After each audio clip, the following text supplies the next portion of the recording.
Hello, and welcome to the Untitled Gen X podcast, a podcast dedicated to the pop culture that raised us. I'm Lori, a writer and pop culture lover who's bringing you something a little different this week.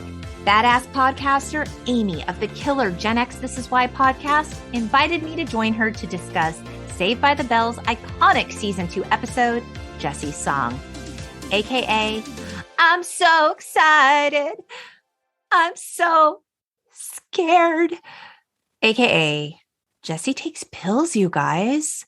Follow Gen X This Is Why for all the Gen X goodness and check out the show notes so you can get to know and love them as much as I do. I hope you enjoy the episode. Hey everyone, Amy here. Today, I'm teaming up with Lori from Untitled Gen X Podcast. Hi, Lori. Hi, Amy. I'm so happy to be here.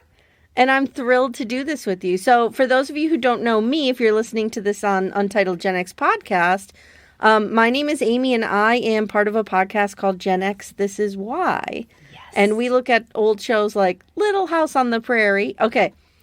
Are you a Little House person or Waltons? Little House, most definitely. Yes. Okay. Yes, see? indeed. Yes, that's the right answer. Oh, I'm so glad I passed the test. So Lori and I, we decided to team up today and talk about one of the most iconic episodes in Saved by the Bell history. And I'm going to let Lori introduce it because she was the brainchild. This was the brainchild of Lori. And the minute she said, I reached out to her and said, hey, you know, I love your podcast. We need to do something. I just listened to your 90210 episode. Oh, it was a fun one. It was a fun one. And you were the genius who said we need to do Saved by the Bell Jessie's Song. It's iconic. I mean, when I think back on my Saved by the Bell history, and it is extensive, that is the episode that just jumps out. I mean, it's at this point, it's infamous, right? Yeah. Yeah, it's the one we all think of. It's like, I love that they were able to display some real acting chops. And, you know, it's like Were they? Yeah, okay. I mean, like, in terms of Saved by the Bell-ness. Yes. Indeed. On the scale of Saved by the Bell. Yes. The scale is questionable, but yes. I love that show growing up. And this episode, I mean, it just kind of falls in line with that whole 80s/early 90s very special episode stuff that we were just inundated with, right? Yeah, 100%. My sister and I, we have a Patreon and we just finished doing a bunch of different after-school specials. Ooh, so fun. Yes. So we just kind of are coming off of this same kind of rhetoric of, you know, you take one pill, your life's destroyed. It's over. It's very extreme in Gen X, right? Yes. I mean, I think they were just trying to like really scare us straight. I did a episode in season 1 of my podcast about the anti-drug PSAs of the 1980s. And it was just very, you know, bang you over the head with this messaging and scare you straight. And it didn't make a whole lot of sense. I will say that, you know, admittedly, that stuff kind of worked for me because it kind of worked for me too. Did it? I was just really sort of scared straight about all of it. Me too. For a lot of kids, it was just sort of like, this is so extreme. I can't relate to this. It's not really drug and alcohol and sex education. It's not like risk mitigation. It's just like, don't do it. And that didn't work for a lot of kids. I think a lot of kids were just like, I don't even know what to do with this ridiculous messaging. Right. So, and I don't know. we watched Stoned with Scott Baio, which was hilarious on many different levels. I have a hatred for Scott Baio that's real deep. Real deep and real strong. I like that. Yeah. So, we were watching it, and one of the things that they were talking about is there was, and I don't know if you remember this, the idea that if you smoked weed, you would be infertile. Like it would mess with the male sperm count. Okay. And the teacher, who's a former stoner in the show, is like educating them about this. Like, the government has developed research that it can affect your sperm count. And really, like, my sister kind of looked into it because she does the researchy, nerdy part of our podcast. And she was like, no, there's really no evidence. It's if you smoke, like, just tons and tons. Like, all you tons. do is smoke. Yes. So just those kind of messages, though. Like, if you do drugs, you're never going to be able to have kids. And I've always said, what would have been way more effective is if they started doing documentaries about, like, what drugs do to people. And you know what I mean? Like, go take the camera down to Skid Row and show us what's going on. Yeah, and have kids who are, like, struggling in the throes of addiction, because it's a very serious issue. Have them talk about their experiences. You know, kids that look like us, who come from backgrounds like us. It would have been so much more effective to interview and follow kids from a wide variety of backgrounds, from different, ethnicities, from different geographic locations, so we could see ourselves in these kids. But no, that's not how that didn't work. No. What, you mean your friend doesn't have a dad who's a record producer looking for the next New Kids on the Block? No. Zack is the actual worst. Like, we will get into that. What an asshole. Swear. He's awful. He is. Another thing that I wanted to say is, you and I are we exennials? Are you an exennial? Because I think I am. I'm 77. That's how you identify in the generational. No. I identify as Gen X. Okay, you identify as Gen X. Yeah, I think technically I'm an exennial. So there's a lot of theories about this, as I'm sure you are well versed. It's very interesting that Gen X is defined. I mean, I've seen the years, they're not completely defined, but I've seen them generally speaking as 1965 to 1980. And traditionally, the generations are 20 years. And so it's very interesting that Gen X is only 15 years. And we have, like, our early Gen X, and we have our later Gen X. The 76, 77, indeed, later Gen X. And our experience is pretty different from those that were 1965 to, like, maybe, 1972, if you want to look at that. But I in no way identify as a millennial, even on the cusp of that. I just really don't. Like, okay, my childhood was in the 80s proper. And my teen years were in the 90s exclusively. I think I turned 14. Yeah, I turned 14 in 1990. My whole high school was, grunge and alternative and all of that. It wasn't like cool hair metal, but that was still part of my life, a really important part of my life, a new wave and all of that. And I think there is a distinction, though, between the people who were teenagers in the 80s. Yes. Which Jenny had to have been amazing. I know. My sister and I kind of learned it the hard way, though, when we did Pretty in Pink, and we were gushing about Heathers, and we were kind of talking about John Hughes films and how they can be problematic, and people came for us. It's like, okay, sorry, those are some beloved films. I mean, John Hughes, I covered... And we love them. We love them. But we were just kind of pointing out some stuff that was dated, and you know what I mean. My co-host in season 1, we covered Heathers, and we both loved that film growing up. We loved it. On the rewatch, we were like, this is deeply problematic. This is super disturbing. Dark. It's so dark. Knowing everything we know, what has happened with school violence since, mental health, homophobia, fat shaming. It was horrible. Like sexual aggression, sexual assault. It was rough. It was rough, but I have to tell you, that was closer to my experience in high school than Pretty in Pink. Yes, and maybe it has to do with socioeconomic factors. Okay.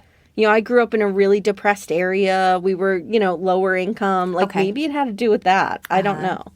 But it was really, that was closer to my experience. Not so much the violence, which, by the way, I am a writer, and I just finished a book on school violence, and I worked with 100 survivors of school shootings, and we did that book. So I like kind of live in that world, and seeing that movie again really was hard for me to watch because I was like, why are we so casual about Christian Slater whipping out a gun? And you know, you just have to kind of keep in perspective that the world was a different place. The world was definitely a different place. I felt like Heather's was meant to be dark humor, satirical, to shine a light on these issues. But, I mean, it shined a very uncomfortable, bright, fluorescent spotlight that's hurting our eyes. And it was, I found the rewatch very hard. It was tough. Yeah. It was tough. Yeah, we had a long discussion about it. And it was, you know, my sister laughs about it. And she's like, I was in love with Christian Slater's character in this movie. He's a sociopath. He's a sociopath. It's all red flags. It's just a movie of red flags. Yes. Them heart-shaped red flags, man. But I feel like that's kind of the generational divide in Gen X. Is you either Heather's was kind of your thing or Pretty in Pink was kind of your experience. And the millennials, I don't know. I mean, I'm a teacher. I teach a lot of millennials. I teach freshmen in college, and I've taught millennials. I don't really have them now, but I'm telling you, this new generation, this iGen, which my daughters are part of, they're amazing. I think so, too. I'm a big fan. The millennials fan. were great, too, but these guys are amazing. Like, they're going to save us all. I'm a big fan. I have a 19-year-old and a 14-year-old. Oh, so I have 14-year-olds. There you go. Too? Okay. Yes. I think today's youth, I think they're incredible. I know that it's, you know, the popular Gen X thing. Actually, any generation to be like, poop on this, you know, up and coming generation. We were the best. We were better. We could write cursive. We can look at an analog. My kids could write cursive. Yeah, I mean, I don't know where that started. Like, I mean, really? Is this like really a thing? I don't know. I think they're incredible. I think they're smart. Incredible. They're savvy. They're tapped into current events. Their worldview is so much bigger than mine was. I don't know. I'm a fan. I'm a fan too. Yeah. I'm a fan. So, all right. Well, let's get to Saved by the Bell, Season 3, Episode 9. Okay, so this is kind of debatable. So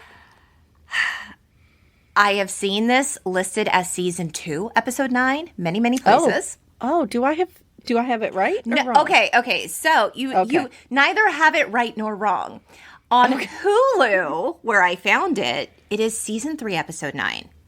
Okay. Everywhere else, IMDb, all over the internet where it's mentioned, it is Season 2, Episode 9. So you guys, I don't know, Google Jessie's song and figure it out. It's debatable. Okay. However, it debuted November 3rd, 1990.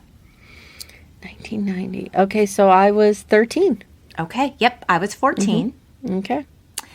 And Elizabeth Berkley, you know, Jessie Spano, she was really excited about this episode. Like, she said, we are going to explore something different and we are going to go deep. As a young actress, I was finally going to have something juicy. All the others felt the same way. Like, oh, wow, we're going to really act this week, Amy. It's not just who's going to ask who to the dance. So it's not just going to be Zach somehow treating Screech like shit. No, it's going to be that too. Like, there definitely has to be an element of that, right? Yes. Okay, so on this very special episode, we open on Jessie with Zach and Screech at the Max. And Jessie she's drinking her coffee to stay awake. She hates it. She hates coffee. I'm like, oh, girl, you have so much to learn. But she's drinking it because she's studying for her geometry midterm. And Amy, she still just doesn't get it. Yes. Do you let your kids drink coffee? Well, I know you have a 19-year-old, I'm assuming. You know what? But 14? I do. It's not a regular thing, but sometimes they'll be like, can I have some coffee? I'm like, yeah, I don't care. Yeah. Now, I am very, very against energy drinks. I'm very against like Monsters and things like that. I've this never even had one. I haven't either. It goes back to like, I heard one time it'll make your heart explode. I'm like, that'll happen to me. And so I tell my kids, like, you can't drink those drinks. Your heart will explode. Everything we've learned from like an Old Wives' Tale. Everything we know. I swear, it's like that anti-drug messaging. Like, I believe it. I'm like, don't drink that. Yep. Bad for you. Mm-hmm. Don't do Pop Rocks and Coke. Just don't. Just don't. Ever. Like, we just don't know. Like, don't do it. Yeah. So she's drinking her coffee. She's all stressed out. We find out she's super obsessed with getting into Stanford. Like, so she has to do really, really well on this midterm. It's super important. Okay. So I haven't watched Saved by the Bell in a long time. I watched it religiously when I was that age. Was this a line they carried through, or did they drop it? Did Jessie ever go to Stanford? That's a really good question because I watched it religiously also. And I also watched it when they had the college years. Yes. And she wasn't there, right? She wasn't there. I think this is when Elizabeth Berkley got her big, like, showgirls break. Yes. And, like, she was going to be the next big thing. Yeah. I have to assume that, like, she got into some sort of Ivy situation. I don't remember. Okay. I don't remember. Okay. Yeah. Because it seems like they would just drop it. If it was Little House on the Prairie, they would just drop it. You would never hear about it again. Like, there's no through line here. Like we're just going to throw this out here and then we're just going to forget about it. Yeah. Yep. Okay, so Slater pops in, and this is where he makes, oh my God, Amy, some like tired, misogynistic crack about her filling her pretty little brain with geometry. Yep. He's like, guys are great at math, and, you know, he's like, it's a shame you weren't born a man. Like, I just... First of all, all the research indicates that women are just better performers in school. They just are. Okay. Like, boys are not. So I don't know where he's getting this. He's just reinforcing the STEM stereotype. Most definitely. Now, I will say, I am terrible at math. I'm terrible at math, too. I'm terrible at it. But, like, it doesn't mean that all women are bad at math. I know a lot of women that are very good at math. And they're usually better students is what I mean. Like, more disciplined. Like, yes, yes. But, you know, Jessie, she's a feminist icon. I think we can agree. She's always dishing it back. She's like, it's a shame you weren't born one either, you know? And the studio audience loves this. They're like, go, Jessie, you know? Yeah. So it just sounded gross. Like, it didn't age well. And I know that's the whole shtick. That's their whole shtick. Mm-hmm. But, okay, fine. Mm-hmm. So Kelly and Lisa pop in, and the girls just simultaneously break into the Pointer Sisters' I'm So Excited. And Amy, I mean, how did you feel about this? Did that come out at that time? Like, were we doing some product placement? That song was released in 82. This is 1990. Peter Engel, who was the producer and a writer on Saved by the Bell, he said, we just liked the song. We thought it would be cool if they sang the Pointer Sisters. I'm like, so this is a middle-aged white man writing this show because kids today, boomer saying, you know, this is peak entertainment for today's youth. It was super weird. I agree. It was a weird choice. Wow. Yeah. It was a weird choice. And I don't know. I mean, I never hear my kids just randomly break out into song together like a choreographed No, I mean, I wish people would. number. Like, I really do. I'm a big fan of that. But, like, it doesn't actually happen. And the guys are, like, blown away by their performance. And it's the most basic, like, stupid. Like, all they did was sing the chorus. It was not special. There was no harmony. Like, it was bad. No. Mm-mm. No, it was better than I sing, which when I sing Animals and Birds Go Running. But it was like I wasn't blown away by it in any stretch of the imagination. Whatever. Okay. Very regular. Zach, you know, like, so he just automatically, he sees the dollar signs, right? He's like, hey, my dad's friend is a record guy and he's looking to form a girl group like New Kids and, you know, I'm going to be your manager. Oh my God, why didn't they have them sing a New Kids song? Wouldn't that have made more sense with the plot? Yeah, like, did they have to, like, pay royalties. Maybe it was like a licensing issue. Maybe. I will tell you, I feel what I echo what you're saying about Zack Morris. Have you ever watched the Zack Morris is Trash? Yes. He is trash. It's so good, right? Is that Funny or Die? It's Funny or Die, yeah. Oh, it's so good. Yeah. It's brilliant. I feel like trash. they were at the peak, like they were the forerunners of let's look at the stuff from Gen X again and see where it fits. Like, what the fuck, you guys? Yes. Like, what were we thinking? Yes. Yeah. I know. Yeah. So we're now in geometry class, and Jessie gets a C on her quiz. She freaks out. This is the most Gen X thing I've ever seen in my life. I am a teacher. This teacher is handing back grades and announcing them to students. Zach, you have a C. Jessie, you have a C. Slater, you have a B+. I would not only lose my job, but I think I would be violating some sort of like FERPA law if I started just announcing. We are just not allowed to do that. I mean, they don't even like us to remember. Our teachers would write on the board like 10 of you failed, and 15 of you, and it's just such a real piece of the Gen X childhood that humiliation and shame was kind of built into the curriculum in school for us. And our kids are growing up without that. And I think it's so nice to see that things have changed that way. I mean, it really is humiliating for someone who's like Jessie, right? She's a perfectionist. She's got a long road ahead of her in her life. As someone who is wired that way, I'm like, Jessie, it's going to get hard for you. I identify with that. It was just unbelievable to me. Like, my sister and I had a big conversation when we did, I forget what movie we did, but we were talking about this specific thing. And I told the story about how my 8th grade science teacher told me that I was too fat to wear the leggings I was wearing. Are you kidding me? In front of the entire class. And what did that have to do with anything? Right. And I was probably like a size 10. Wow. Yeah. Yep. Like, humiliation was just... Oh, Amy, I'm so sorry that happened to you. That's constantly awful. Heaped on us. Yeah, it was really bad. Oh, my gosh. But that was a lot of kids in Gen X dealt with stuff like that. Like, teachers just humiliated you. It was really weird. And I don't know, did you have the paddling? Like, did kids get paddled in your school? Okay, so they did. I actually went to a private Christian school from kindergarten through 6th grade, and I moved to public school in 7th grade. And yes, the principal had a paddle. He used it. And I didn't know if that was just like a private school thing. Like, they could do that because it wasn't part of the public school system. Was that part of the public school system? Oh, yeah. That's amazing. I didn't know that. Unbelievable. Wow. Unbelievable, yes.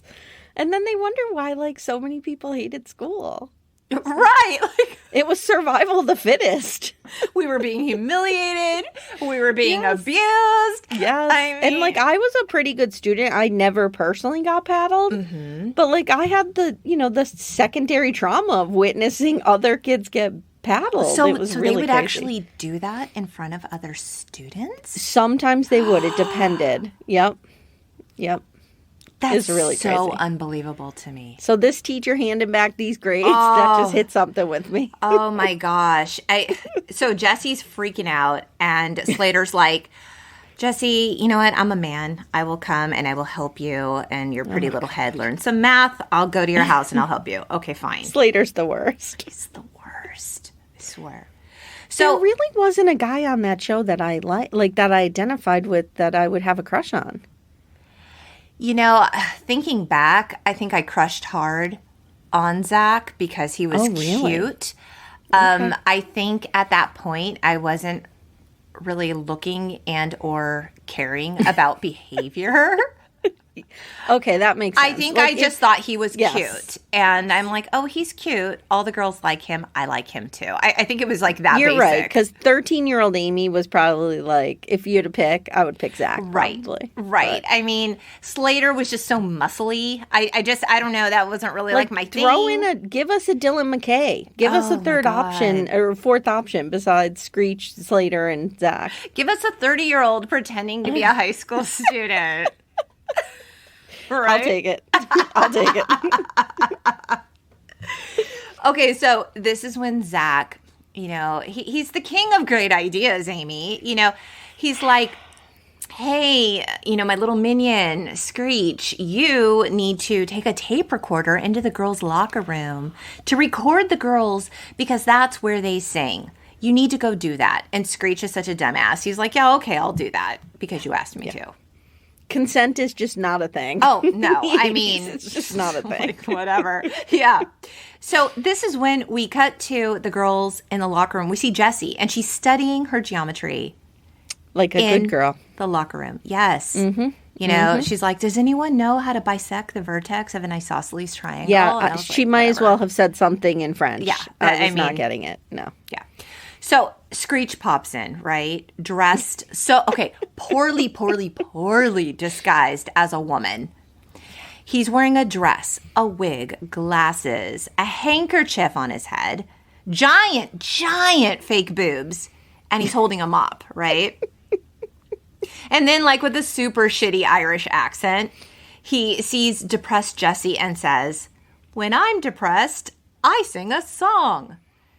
And Kelly and Lisa come in and they're like, that's a great idea. They're not questioning who is, this person in our locker room. Who is clearly Screech. Clearly, like you would never not think that was Screech. No. Mm-mm. In fact, Never. That's the most Screech ever looked like Screech. Like, right? It was just so stupid. And they're like, yeah, this is a great idea. Let's sing. And again, they sing 1982's smash hit by the Pointer Sisters. I'm so excited. Okay. Yeah. All right. I mean, whatever. I don't know anyone who was listening to that song at that point in time. No. I mean, I remember being Guns N' Roses was around. What are you doing? Like, literally anything would have been better. Like, give me some Welcome to the Jungle. Anything. Patience? Was Patience out? Come Anything. on. Anything. Yes. Okay, so the girls sing, and we cut to Jessie's, and Slater is helping Jessie study, and she's frazzled. Zack pops in through the window like no big thing, and he tells Jessie, like, the record producer loved the tape, loved you singing. And she's like, what? And she's got a problem with the privacy aspect. Yeah, how did you tape us?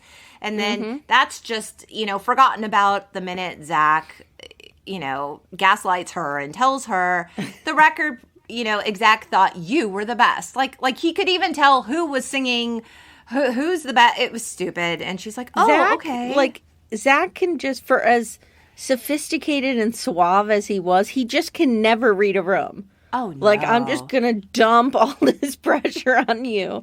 And I don't even care enough to read the room to know that you are literally collapsing under the weight of this. He's such a narcissist. Yeah, he cannot see beyond himself. Oh, no. No. Mm-mm. And everyone around him just allows it. It's just that's Zack. They pretend like it's charming. And when I was young, I think I somehow thought that was charming because that's what everyone was telling me. Yeah, like we just thought it was funny. It was funny. Yeah. When he used to clearly abuse Screech, we thought it was funny. And he wasn't always nice to the girls in his life and in his relationships. And we were like, it's okay because he's cute. It's not okay. It's not okay. And we just did, you're right. The messaging was just, here's the hot popular guy and he could treat everybody like shit and he doesn't need consent and he doesn't need to think about others. Nope. There we go. Nope. Zack Morris is trash. Zack Morris is trash. He's cute and popular trash. Yes. Yes. Zack leaves. Jessie wants to keep studying, and Slater's like, I'm tired. Like, we've been at this for hours. I'm tired. I'm going to go. And she's like, no, we can keep studying. And this is when she pulls out her bottle of pills. And she tries to push some over-the-counter caffeine pills on him. Look, we could take these. We could stay awake. It's fine. Yep. Did you read, I don't know if it's a rumor or speculation or if it's true, that they originally wanted her to be hooked on speed? They did. And then they toned it down? They did. Is that true? Yes, because NBC said, you know what, no, we cannot hang with any references to hard drugs. So it was supposed to be amphetamine, speed, and so they swapped it out for caffeine pills. Yeah. Okay. Yeah, All right. that's a true story. And we find out that Jessie bought these at the drugstore, and she's like, they're just like coffee, but they don't taste as bad. And Slater is the one that reads the label and is like, these are a lot stronger than coffee. The label says they may be habit forming. And I wanted to ask you, Amy, do you remember, like, Jessie wanted to be a doctor? Did I make that up? Is that true? No, I think you're right. I think she wanted to be a doctor. Okay, so she's, presumably the super smart girl. She wants to go into the field of medicine. She buys this thing over the counter and makes all kinds of assumptions that it's safe. She doesn't even bother to read the label. Like, this does not seem like something that Jessie Spano would do. No, and I feel in a weird way, now that I think about her and Slater's dynamic, it's almost like they have, I don't know if there's an official syndrome for it, I can't remember, but it's like they are both victims of Zack. And they're just trying to like band together and survive, and I don't even think they realize what's happening. I love that because I actually think we were all victims of Zack Morris. Like, we all drank the Zack Morris Kool-Aid. Yes. We did. Yeah, so it's super weird, and Slater's like, just because you can buy it at a drugstore doesn't mean it's safe. And she's like, oh, okay, well, maybe you're right. And I guess she just says that to placate him because he leaves and she proceeds to take more because she has to study and, YOLO. So yeah, gotta keep taking it. Gotta do it. I have to admit, like we mentioned, I was so terrified of pills at this age. But I still kind of am. And I feel like that's a Gen X thing. You're right. Like, my husband's a Gen Xer, will not, like, I have to fight with him to take Advil. Really? I have no problems with the Advil. Can I take 3 Advils? I don't like to be in pain. And, we're getting older, Amy. Things hurt. Yep. Now I'm starting to Google, like, can I take 3 Tylenols, 2 Advil, and 7 Benadryl? What will happen? And, back then we couldn't Google that. We couldn't Google it. No, you relied on those urban myths. Yeah. You just relied on those. That's how we got our medical information. Yes. Absolutely. And after school specials. That's how we. What could go wrong? What could possibly go wrong? So we see her in the next scene at the Mac. She's studying. She's hanging out with Mr. Belding. She's hanging out with Mr. Belding. It's weird. I don't know what kind of school you went to, but the principal was our enemy. Like, you were the one adult in charge of all of us. You're the enemy. And I don't even know that I felt like the principal was the enemy as much as I felt like the principal was scary. And it was like, there was never that blurry line of like, oh, we're friends. I think even in the opening credits, when they show Mr. Belding, the title credit of who plays him, I think he's like laying down on one of the kids' beds.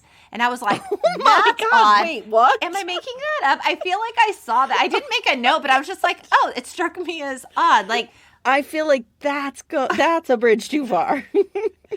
This episode could have been on the opening montage. We could have talked all about it. Post-coital? Ew.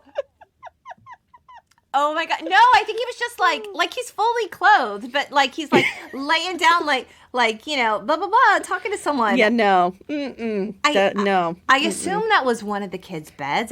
That's not a good move, Belding. I might be wrong. I might be making this up. As soon as we wrap this, I'm going to go back and watch the opening again. Here's a tip, guys, as a teacher. Take. Don't go into your students' bedrooms. No. Don't hang out socially. It's not that hard. It's not that. I'm a big fan of today's youth. I'm not hanging out with them for fun. I will say, like, my kids do not have the same relationship or view of their teachers that we had of ours. Really? My kids love their teachers. They see them as nurturing.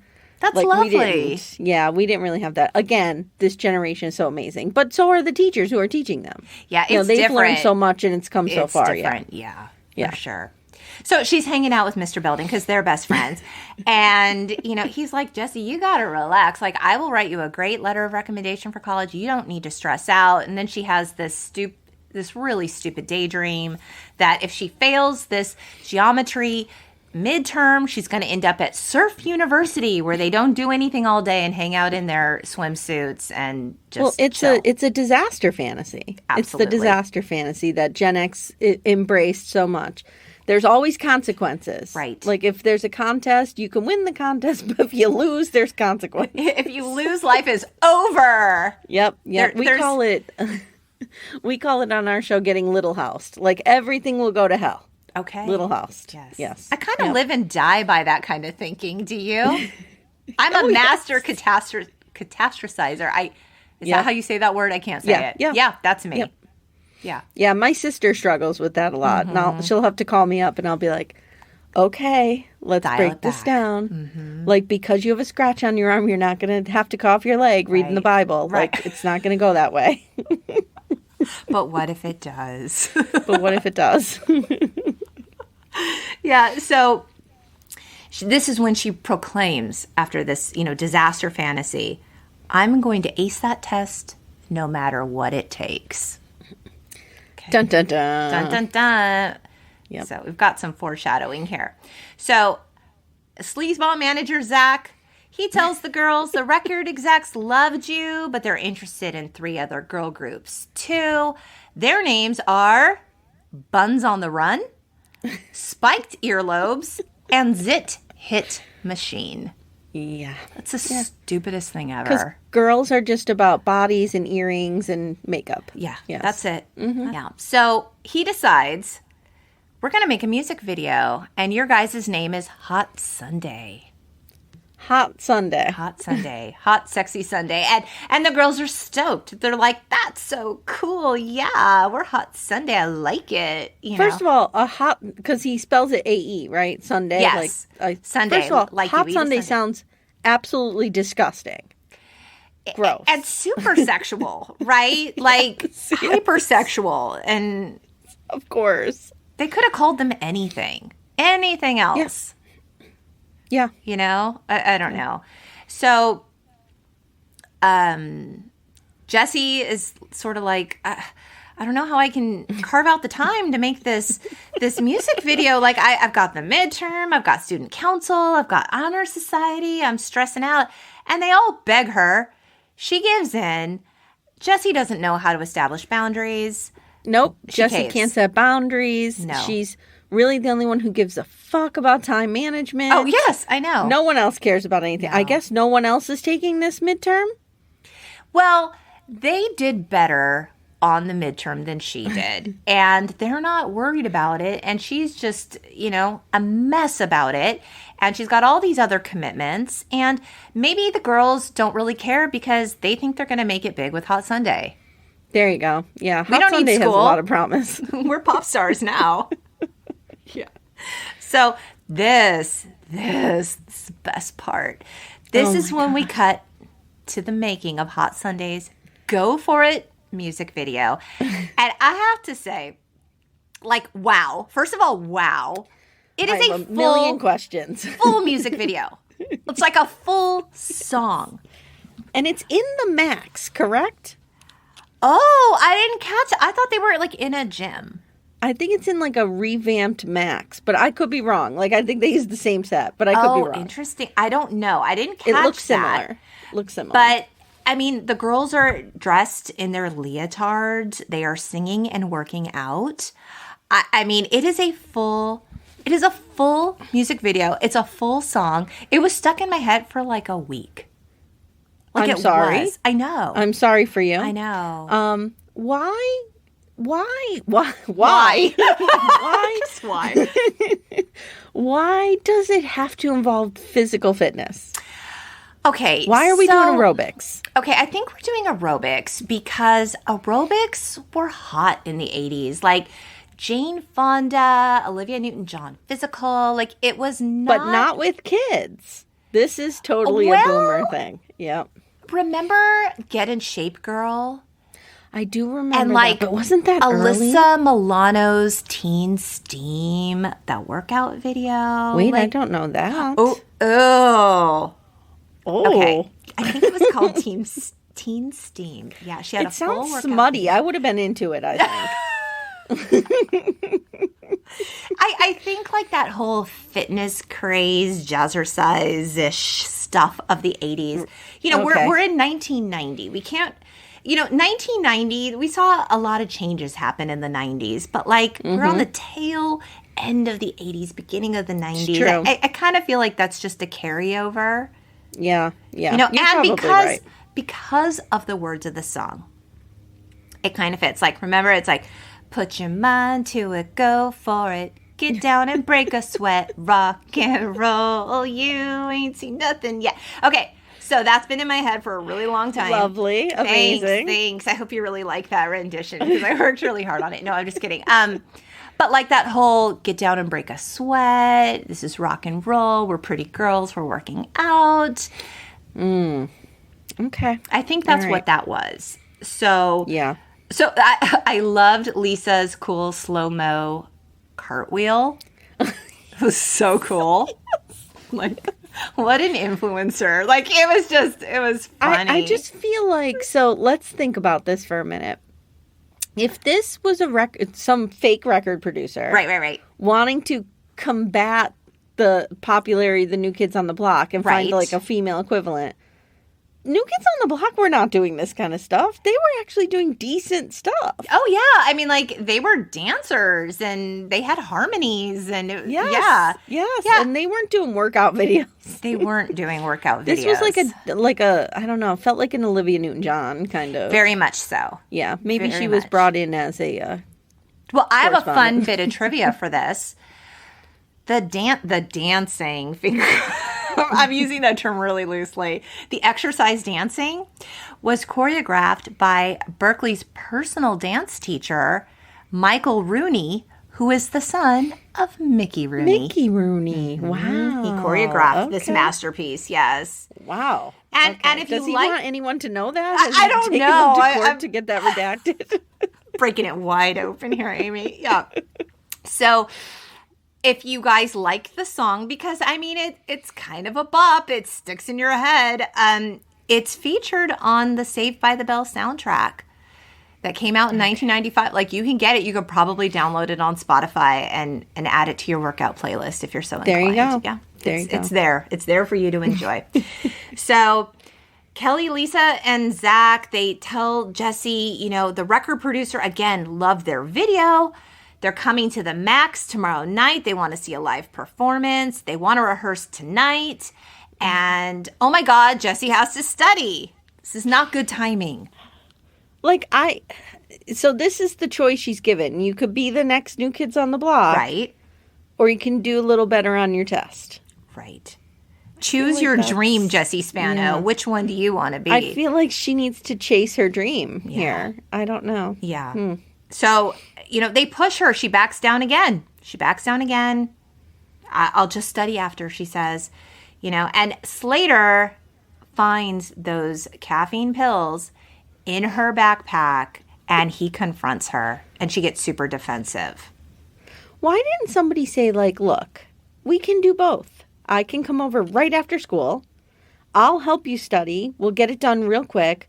We'll, study in short bursts, which is what they think is the most effective way to study. Right. But no, it's got to take place at night, and it's got to take place right when the audition's happening. Absolutely. Like, there was no sort of, they weren't trying to find a solution that felt good to Jessie. No. It was very, they were all very selfish. And it was just like, come on, what's wrong? Come on. And she's like, I don't want to disappoint. Okay, fine. Yeah. It's kind of like when people were trying to lure me out of my house after quarantine. Come on. I'm like, You weren't I've had a ready, year away yeah. from people. I don't want to get back out there. It's kinda still nice, hard. but- It's still It's hard. still hard. Yeah.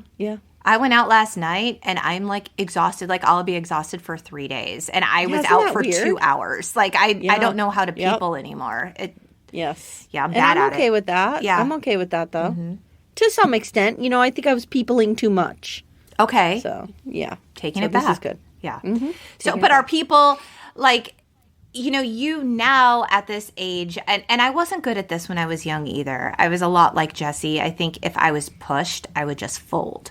Now I'm just sort of like, Yes. now I can Yes. hold my boundary in a way that I couldn't do before. Yeah, I wonder sometimes like, I think that's just an age thing with women. Yeah. You know, like, I was talking to somebody the other day, and they were like, once you hit 38, you don't give a fuck anymore. Mm-hmm. Like, and I'm like, I would say even maybe over 40. You're just like, you fall in love with those boundaries. And I think you get real good at setting them. I like to believe that that's like an evolution of my personal character, but I honestly believe that it has so much more to it has more to do with being physically tired. So I recognize now I just don't have the energy. My energy is super limited. So I have to be really thoughtful and mindful about how I spend it. So if this is going to require a vast amount of my energy, I just can't do it because I run out. I literally run out. Yeah, my kids call it their social battery. Oh, like smart. My one daughter's very outgoing, and my other daughter is kind of an introvert, and she's like, they call me mommy still, which is ridiculous. Adorable. But she'll be like, I love that. She'll be like, Mommy, I can't go to that party because my social battery's just drained from going to the game yesterday or whatever. I'm like, okay. Yeah, and I've heard that this is the real, like the definition of an introvert versus an extrovert. An introvert feels depleted by social situations, and extroverted feels energized. Yes. It charges them in a way rather than depletes them. And so, I'm depleted by social interaction. When I was younger, though, I was an extrovert, 100%. And I think that's starting to change. Yeah. It's interesting. Yep. Yeah. Mm-hmm.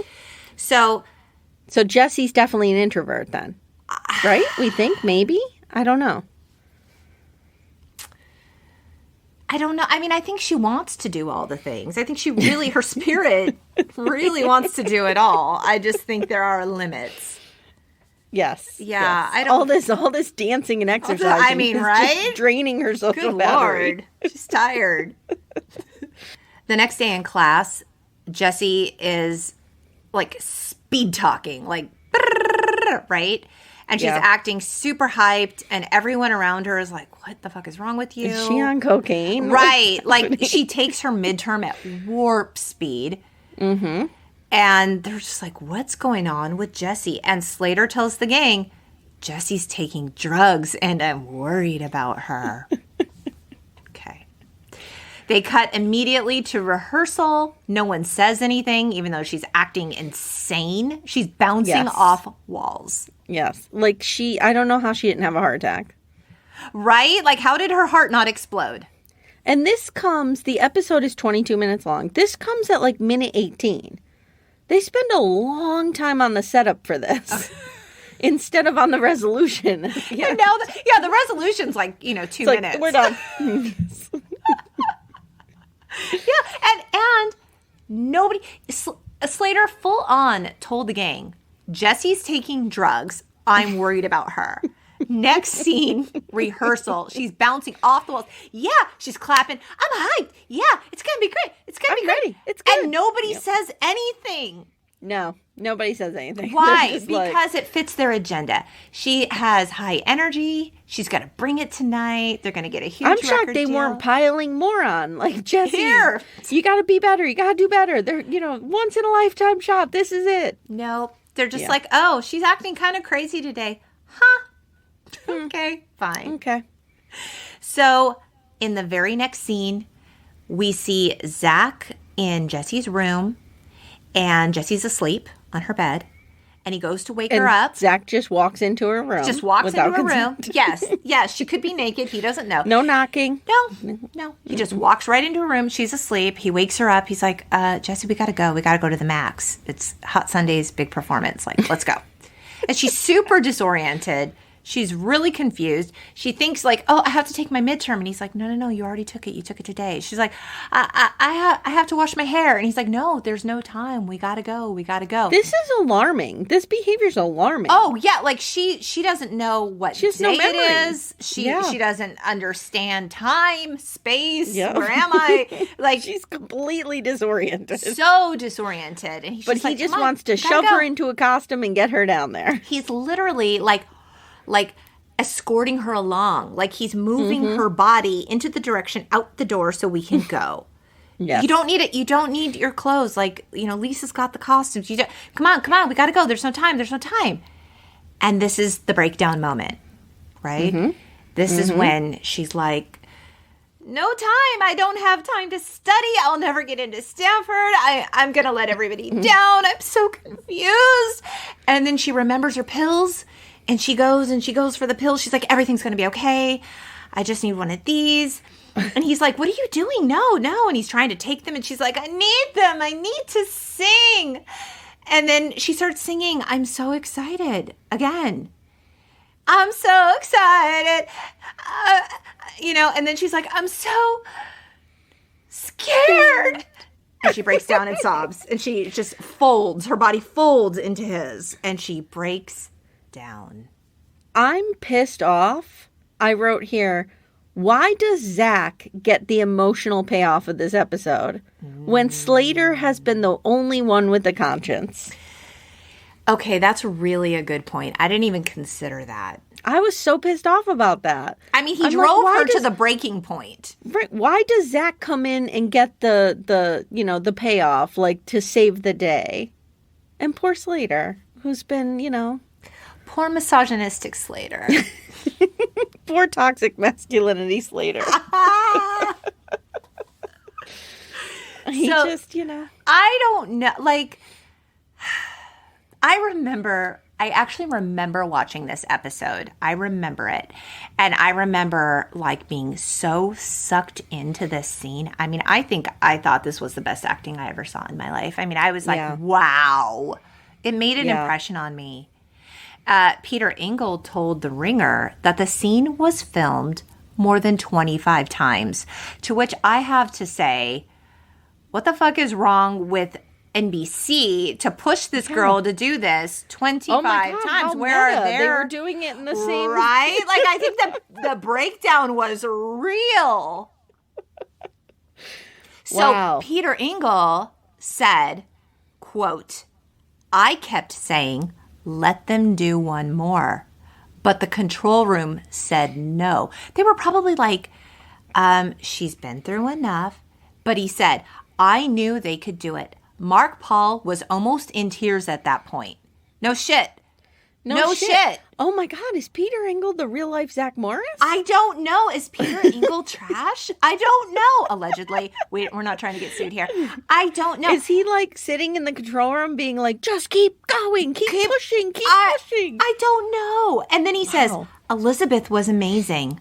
Then they did it on the 26th take. Wow. Everyone in the studio started to break down and cry.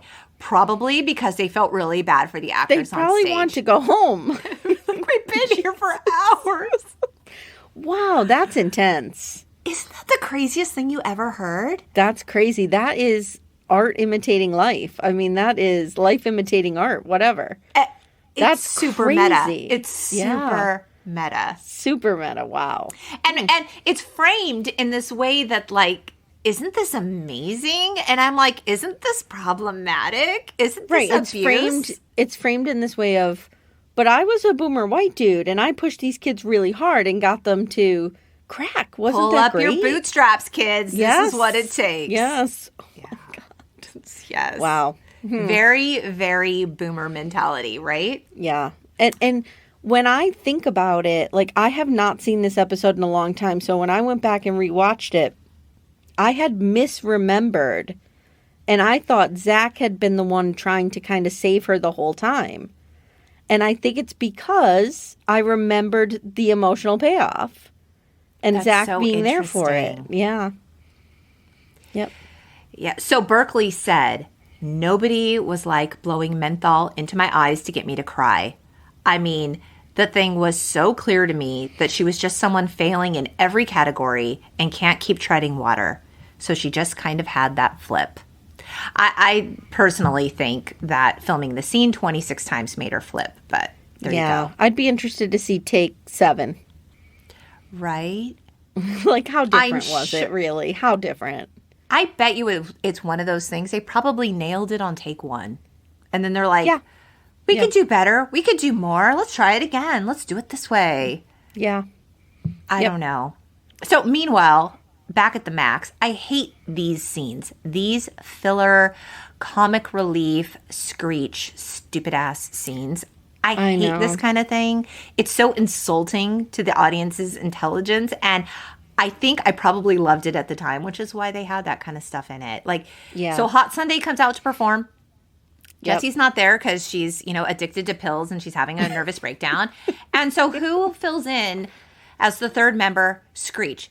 The other two could have just done it without her. Right. Like, why he didn't need to be there. He made a joke. Members? He made a mockery out of it. He made a mockery out of Hot Sundae. How dare he? They had potential.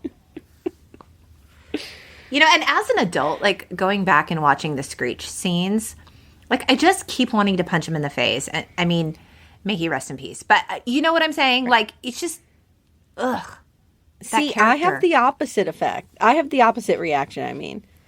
I want to go back and save him. I feel like he was being just exploited. Yes.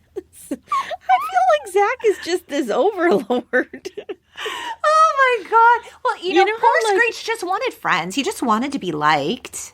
It's kind of like my sister always mistakes redheaded men for the kid in A Christmas Story. Every time we see a movie from the 80s with the redheaded kid. Are you talking about Malachi from Children of the Corn? So we were watching Children of the Corn. I know, I listened to your episode. Yes, and Jenny's like, that's the kid. She does this all the time, though.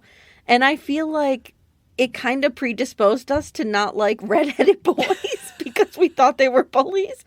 And I feel like Zack Morris is the prototype for the bro. He's a Chad. He's a total Chad. Yes. Wow. And that's why we just like, yeah.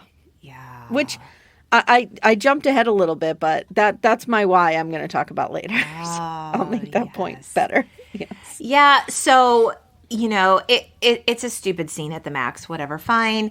Then we see, this goes back to what you were saying, Amy, your resolution of, 120 seconds where Jessie's resting in bed and the gang just gathers around her and she apologizes to them for letting them down. And they're all like, yeah, we kind of pushed hard. Sorry. But she's just like, you guys, I let you down. I'm so sorry. And then she's like, I've got a real problem. My mom's taking me to the doctor tomorrow for counseling. I've got to learn that it's okay if I'm not the best at everything, which is a nice, neat little bow. I will say I did appreciate the mention of counseling. I did too. Mental health was not that was big. Really a thing. I mean, they spent all of, 4 seconds on it. I wish there was a little more to it. I'm glad that she mentioned it. However, it was just a little blip mention of mental health and the need for some therapy and or counseling. And then they're all loving and supportive. The end. Like, it wrapped up very quickly. Do you remember Golden Girls? Do you like Golden Girls? Oh, yes. Do you remember when Dorothy was trying to find a specialist who would diagnose her with, was it depression? I forget what she had. I don't remember what she had, but I remember that was really revolutionary. It was revolutionary. Shocking. Because remember, in those days, that's when they called therapists shrinks. Like, it was a whole, they're going to shrink your head. Like, it was almost considered quackery. Yep. It was very different. And Dorothy was going around and they were just telling her that she was old or she was bored. She was being gaslit. Yes. She's like, no, there's really something wrong with me. Yes. And it turned out that, I want to say it was depression. Guys, I'm sorry if I'm getting this wrong, but I want to say that's what it was. But it was something legit. Like, it was a legit mental health issue. Yes. And it was such an important episode. They had the ability to do that here for teenagers. Like, they could have done that on the teenage scale. And they really didn't. I feel like this is where, and this was, okay, for what it is. It was a sitcom. It was a comedy. They didn't delve into deep things. I mean, 90210 took it upon themselves to tackle every issue ever experienced by every teenager ever. Like, it was a lot. It was heavy. It was a lot. Like, I think by season 2, they had already been through so much trauma. Like, every character had just been through the ringer. And so they kind of went real heavy-handed. They went like, Yeah. woo, on the pendulum. It just swung so completely. So for a sitcom to tackle a serious issue, I mean, I applaud Well, I wonder, like, ish. how different would it have been if she just had at the end, like, a conversation with her mother, who we never see in this whole thing. We never see. And the mother's talking about, you know, how this is a normal, acceptable mental illness, and a lot of kids suffer from mental illness, and there's help and there's treatment, and here's what it looks like, and, you know, this is what we're going to do to help you. I mean, they should have. Instead, they took those 2 minutes and they had Screech perform in her place at the Max. Right. That was the choice, the creative choice. You're right. Peter Engel Bingo. made. That was the 2 minutes. That was the 2 minutes. You could have made it up right there, no problem. Yep. But they there didn't. you go. Because we don't see the parents, like, at all. Oh, no. They're like, these kids are like Charlie Brown kids. They're like Peanuts characters. Like, their parents are just like, wah, wah, wah. And Mr. Belding is the only, like, adult, you know, who's dishing out any sort of, like, reasonable advice on this show. It's never the parents. No, never. Mm-mm. Even the teachers. Oh, I mean, they're like kind of there, but I mean, the geometry teacher was just like a very flat cheeseball character. think about this in comparison to something that came later, Boy Meets World. How involved the parents were. I never watched it. Were they very involved? Oh, yes. Oh, my God. That's such a good show. I loved it so much. You know, it's one of those things that just kind of fell off my radar. You know, I was like 25 watching spots? it like a big old loser. It's so weird, though, when something is like culturally so relevant and it's just like a big old blind spot for you. And you're just like, I don't know. I missed it. I don't know where I was. I don't know what I was doing. I have that with My So-Called Life and never saw an episode. Oh, it's like my favorite. I know. My sister loves it. Oh, my And I never saw an episode. It's so good. It's so good. Oh, that show. Boy Meets World, like, the parents are really heavily involved. You see them all the time. They're there. Like, it's just, it shows the change, you know, when you compare them. Shift. Yeah. Yeah. Yep. Yeah, it's wild. I mean, it just ends like that. And Peter Engel, our resident Zack Morris, said, "The night we shot it, I knew it would hit a nerve. The response from the actors and the audience was unbelievable." And even to this day, you know, when we talk about the legacy of this episode, because it really is so infamous, it's everywhere. There's memes about it. You know, we all like to kind of snicker and laugh and talk about it. Elizabeth Berkley said, "I have a great sense of humor about it, especially if it's a wink or a nod to it. But those moments were rooted in something passionate and sometimes can feel over the top. It was fun and broad, but I think at the core, the reason why people are obsessed with that episode is that it must have struck some sort of chord." Yeah. I mean, it did, whether it hit you as hilarious or it hit you as serious or it hit you as someone who's like, I'm going to stay away from caffeine pills. Yeah. I mean, you remember it, right? Yeah, so I had emailed you and told you, like, at the end of our episodes on our podcast, we talk about a why all the time. That's the whole premise of our podcast. So we're like, Gen X, this is why, you know, and then we have some kind of residual drama from whatever happened to Carolyn and the kids that week or whatever. So I was trying to think, like, what is my why from this? Like, what did I take away from it as a young person? Right. It was definitely two things. Like, one, I just have an aversion to that Chad, that bro type of person. I'm just immediately biased towards those people, and I think I have PTSD from Zack Morris. And then second, I was terrified of drugs. Terrified of them. Yeah. Yeah. Yeah. And it's not just specifically this episode, but it's like we talked about in the beginning, the whole shebang. Messaging of that time. Yes. Yeah. So what would you say is your why about this? Okay, so I came up with 3. Okay. This is why I stick to coffee. I believe in coffee. Coffee has served me well. I enjoy Nature it. stimulant. Yep. Nature stimulant. I'm not buying, you know, over-the-counter caffeine pills. Yes. Nope. Also, this is why Stanford is overrated. You could get a great education at a lot of wonderful institutions, including junior colleges, which I really believe in. Yes. And, you know, you don't have to go to Surf University. Yes. Also, this is why geometry ruins lives, Amy. Math ruins lives. I mean, I'm math with you on just that. sucks so hard. Yes. I'm with you on that 100%. Right? I mean, that's just how I feel about it. When I have to put my students in groups, like say I have 32 students and I have to put them in 6 groups, I am just... You open your phone, calculator. I'm like the head exploding emoji in real life. Like I am just frozen in fear. And I have to do long division on the board and I still can't figure it out. And in front of an audience? Math in front of an audience? My students laugh at me so hard. They're like, this is like, we're just going to sit back and let this happen because we're not going to rescue you. They're like, let me help you out with some Common Core. We can get to this much quicker. Yes. Yeah. So funny. Let's take a break from dissecting Othello to try to figure out like 78 minus 11. They're like, you can't borrow. I remember when I was helping my kids with math, they're like, we don't do it that way. We don't cross it out. No, you don't borrow the one. I was like, I don't know how to teach this to you. This is some bullshit. The math you're learning, Common Core I don't math. understand. Yeah. No, thank you. It's really strange. Remember when our parents were like, you won't always have a calculator with you? And we're like, we showed you. Yeah, we do. We have like every tool imaginable in our pocket. Right. I could take a picture of this math problem and it'll solve it for me. Well, Lori, I mean, this was so much fun. Thank you so much for summarizing the episode, for suggesting the episode, for the research you did. Thank you. Oh my gosh, Amy, it was so my pleasure. I had such a good time talking to you about this and talking about why Zack Morris is trash. Yes, he's trash.